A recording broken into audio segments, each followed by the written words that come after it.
দেখেন আমাদের ক্যামেরাম্যানের হাত কিন্তু কাঁপতেছে ঠান্ডায়। আমাদের সাথে কি বাতাস ভাই, কার এলাকায় কিরকম ঠান্ডা, কেমন বাতাস একটু জানাবেন। সবাই সোয়েটার পরে। এলাকা মানে আমাদের ছাদের বাতাসগুলো দেখিয়ে দিলাম।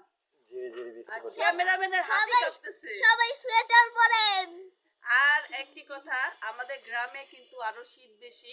আর সবার যাদের ঘরে বয়স্ক বাবা মা আছে, অনেকের দাদা দাদি আছে, কিংবা ছোট বাচ্চা আছে, তারা কিন্তু একটু সচেতন থাকবেন।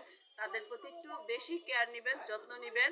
তাদেরকে একটু গরম পানি, একটু গরম চা খাওয়াবেন বয়স্কদের। তারপরে একটু সাবধানে রাখবেন, গরম কাপড় চোপড়গুলো একটু খেয়াল করে দেখবেন। অনেকে দেখা আছে, অনেক মুরব্বীরা বিছনায় দেখা যায় পেশাব পায়খানা, তাদের ক্ষমতা নাই নিজে থেকে উঠে যে কিছু করবে। আপনারা এদের প্রতি একটু যত্ন নেবেন, এটাই অনুরোধ করলাম সবার প্রতি। ভালো থাকবেন, আল্লাহ হাফেজ।